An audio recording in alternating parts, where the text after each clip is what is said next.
Hey, Jessica. I tasted the dish you prepared. And it was shockingly bad, completely inedible. Stop serving such food, please. I was so shocked that I threw it all away. Hurry up and redo it, okay? Got it? These harsh words were hurled at me by my mother-in-law, who seemed to enjoy mistreating her daughter-in-law. However, this behavior would significantly impact the future relationship between me and my mother-in-law. My name is Jessica. I am 30 years old and currently working in a small design office, fulfilling my long-held dream of being a designer. My husband's name is Noah, and he is 35 years old.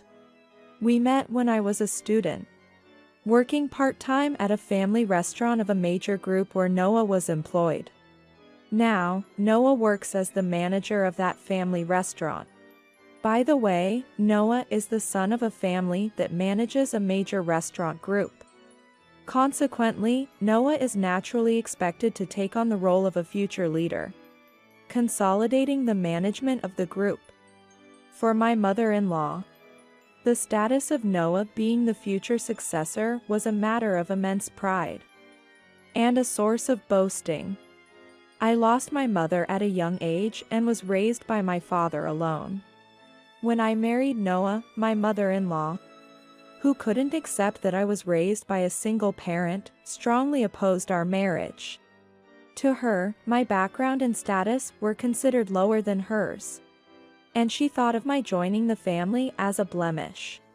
As a result, I was often ignored by her. However, about a year ago, my design was chosen for the menu at the restaurant managed by my father-in-law, changing the dynamics. My mother-in-law, who had studied design in her youth, had made a proposal too. But when hers was rejected, she tried to hide her shock by saying, "Oh, I just wrote it as a trial." Being a professional designer, I found it absurd that my mother-in-law would compete with me. After losing to me, she took it as a personal defeat and started to mistreat me more openly. She frequently visits our home, criticizing and sneering at every small thing. "Jessica, what's this?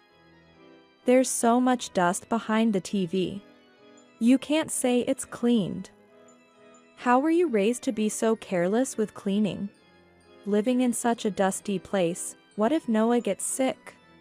Jessica, you might be fine with a house full of dust. But Noah isn't used to living in such a dirty room." As soon as my mother-in-law arrived at our house, she immediately started checking around and began pointing out flaws and criticizing pompously. Watching this, both Noah and I were exasperated, thinking, "Not this again. Mom, I cleaned that area." Noah replied, slightly irritated. He always helps with the housework and is very reliable. "So, are you saying that being bad at cleaning is due to poor upbringing?" he asked sarcastically. My mother-in-law was momentarily speechless, but quickly changed the subject and retorted, "Oh? So, you're making Noah clean? Are you that high and mighty, Jessica? You prioritize your job over housework, but are you really valuing your family?" I never neglected my duties, both at work and at home. Even when Noah tried to intervene, my mother-in-law continued until I apologized. I would say, "I'm sorry, I'll try harder," and she would leave satisfied, saying, "As long as you understand." Noah has tried to address this behavior multiple times, but she never seems to listen. Noah had talked to his father about his mother's behavior, but considering that nothing had changed, it seems his busy father hadn't taken the matter seriously. At first, I thought I could just tolerate these minor annoyances. I hoped that as she aged, my mother-in-law would mellow and change her ways. Little did I know that a major incident that would shake the family was about to occur. One day, Noah's cousin got engaged, and a celebration with the entire family was arranged. Not just family, but business associates were invited too. and a grand banquet was to be held at a high-end hotel's large hall. After hearing this from Noah, I also received a call from my mother-in-law on my smartphone. "Hello, Jessica? About the upcoming celebration.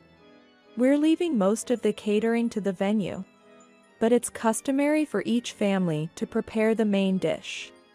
You said you're good at cooking, didn't you?" Her tone was a bit sarcastic.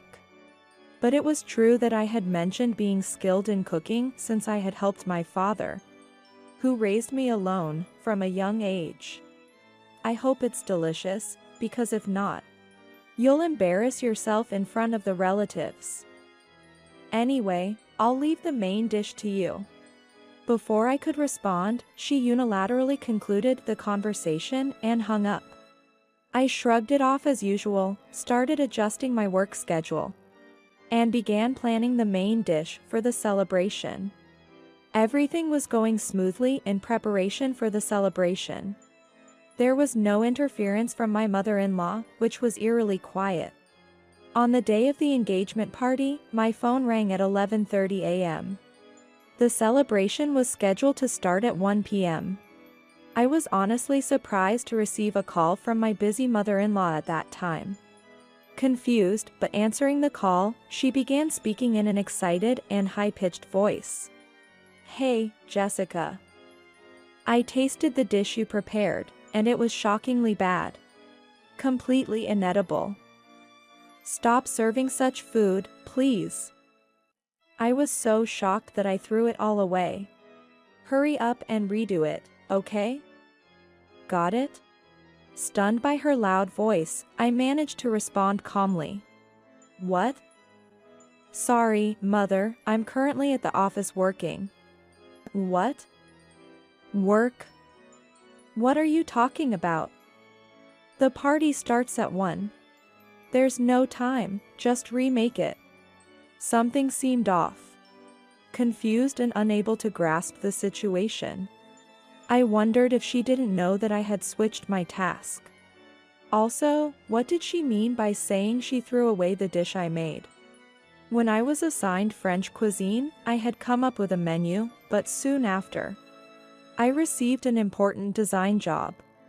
I consulted Noah about what to do and decided to switch my cooking responsibilities with the invitation mailing duty. This change was supposed to be communicated to my mother-in-law by the original person responsible for sending the invitations. So, I hadn't worried about it. I hurriedly tried to explain the situation. "Please listen, Mother. Actually, I had to drop the cooking task due to a sudden work assignment. I'm planning to head there after finishing work today." "What? I don't understand.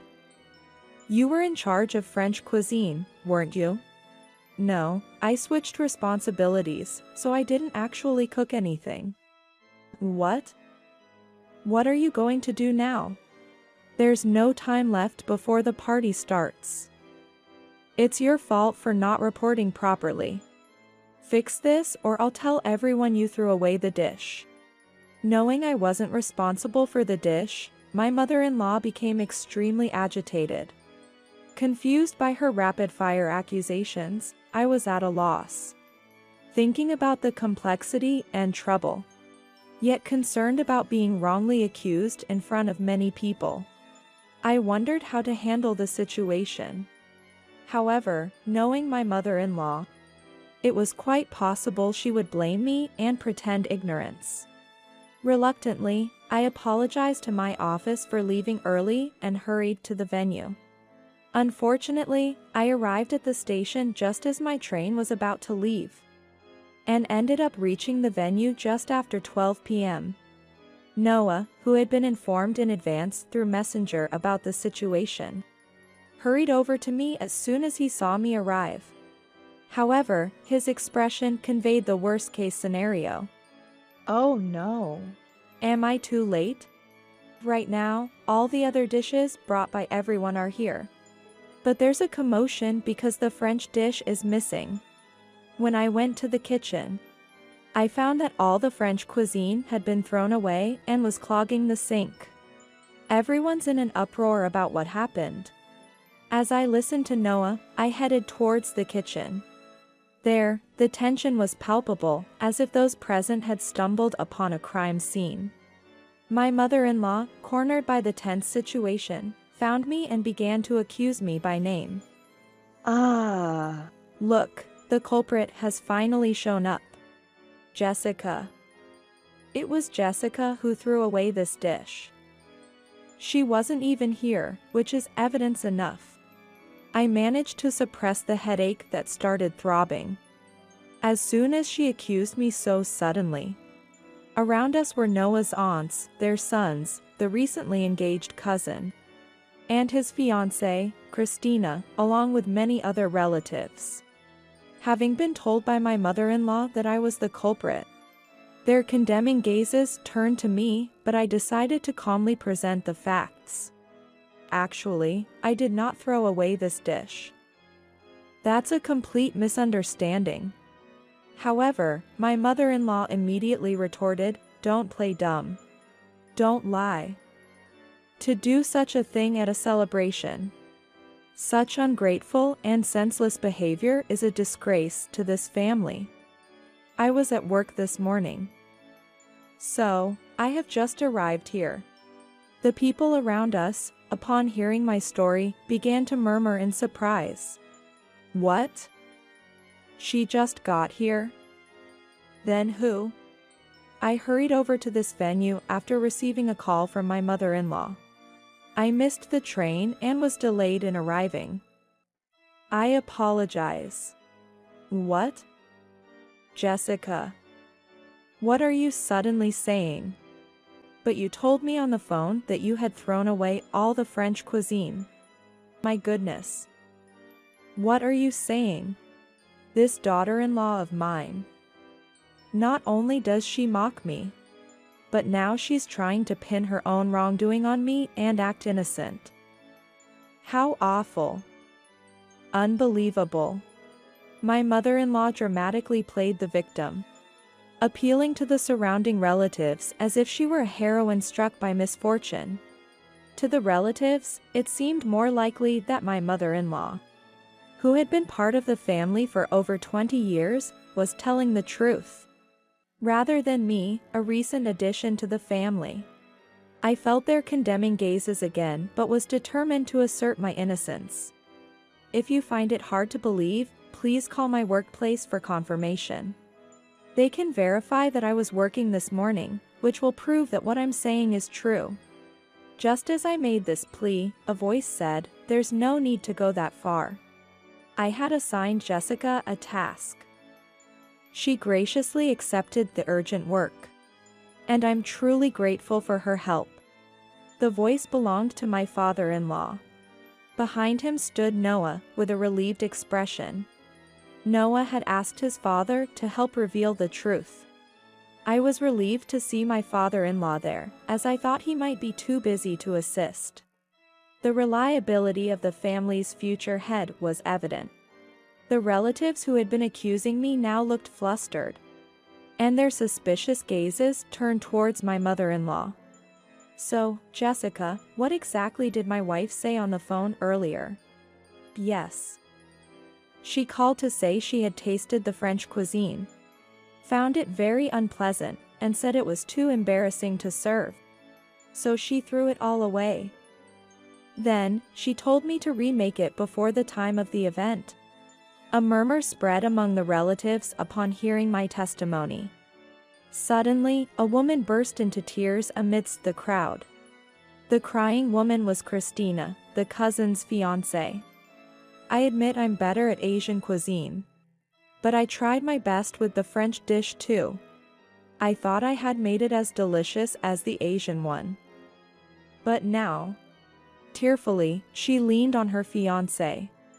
Christina, the cousin's fiancée, was the one who had switched duties with me.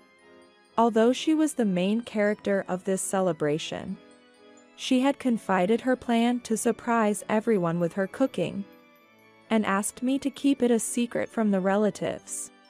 But unexpectedly, even my mother-in-law was kept in the dark about the secret.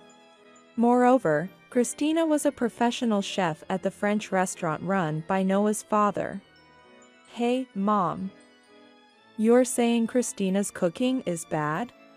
Christina is a chef I hired. Are you implying my taste is off too? What? No, no. That's not what I meant. I didn't mean it like that. My mother-in-law frantically tried to defend herself, but it was too late. Christina's culinary skills, recognized and respected by my father-in-law, were beyond doubt. Always criticizing your daughter-in-law, maybe your taste has dulled. Perhaps you can't recognize real flavor anymore. His words, heavy with irony, echoed throughout the venue. My mother-in-law, in a desperate attempt to seek forgiveness, clung to my father-in-law and apologized profusely. However, anger seemed to rise within her, and suddenly she grabbed me by the collar. Listen. I thought it was your cooking, so I threw it away. A dish made by a woman raised by a single parent, of such low status, is too disgraceful and tasteless to serve to others. I threw it away out of kindness. If I had known someone else made it, I wouldn't have thrown it away. It's all your fault. You planned this, didn't you? To embarrass me in front of our relatives. How much more will you mock me? Just stop it.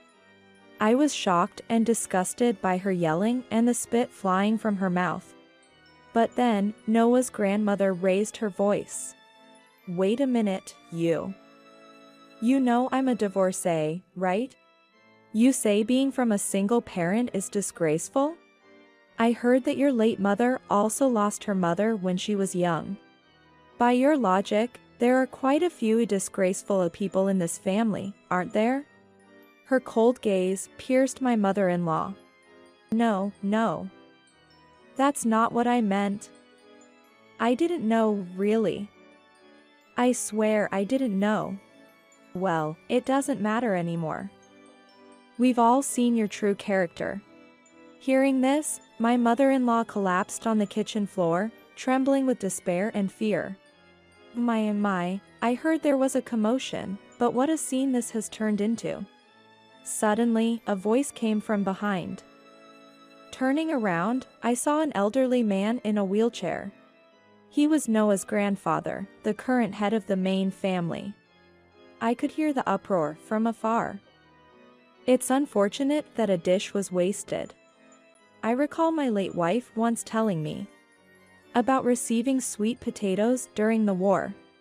The sweetness of the potato made her momentarily forget the sadness of losing her mother. As we all listened in silence to his words, Noah's grandfather continued. Remember, food is filled with the emotions of those involved in making it. My late wife often said with a smile, the kindness of the cook has shaped who I am today. Wasting food is the worst thing a person can do. Surely, we don't have anyone that terrible in our family, right? He then turned to my father-in-law. Of course, Dad. We don't have anyone like that in our family. Satisfied with my father-in-law's response, the head of the family smiled and returned to the venue. His words held absolute authority. From the words of the head and my father-in-law, it was clear to everyone present that this was the moment. My father-in-law decided to divorce my mother-in-law. What was supposed to be a celebration had also become a scene of an unexpected separation. In the kitchen, only the sound of my mother-in-law's sobbing lingered, creating an indescribable atmosphere. She not only ruined the celebration, but was especially condemned for her sacrilege against food. Despite being part of the food industry, she went around apologizing and bowing down to the relatives, including those from the branch families. It seemed that the divorce settlement was agreed upon by deducting an amount for the damages caused at the celebration, leaving her with just a small sum. My mother-in-law was ousted from the main family, and ended up living in a small apartment meant for singles. Cut off and criticized by the relatives, she led a lonely life with no one to turn to. She never imagined her petty jealousy and harassment towards her daughter-in-law, manifested in throwing away the food, would lead to her own downfall.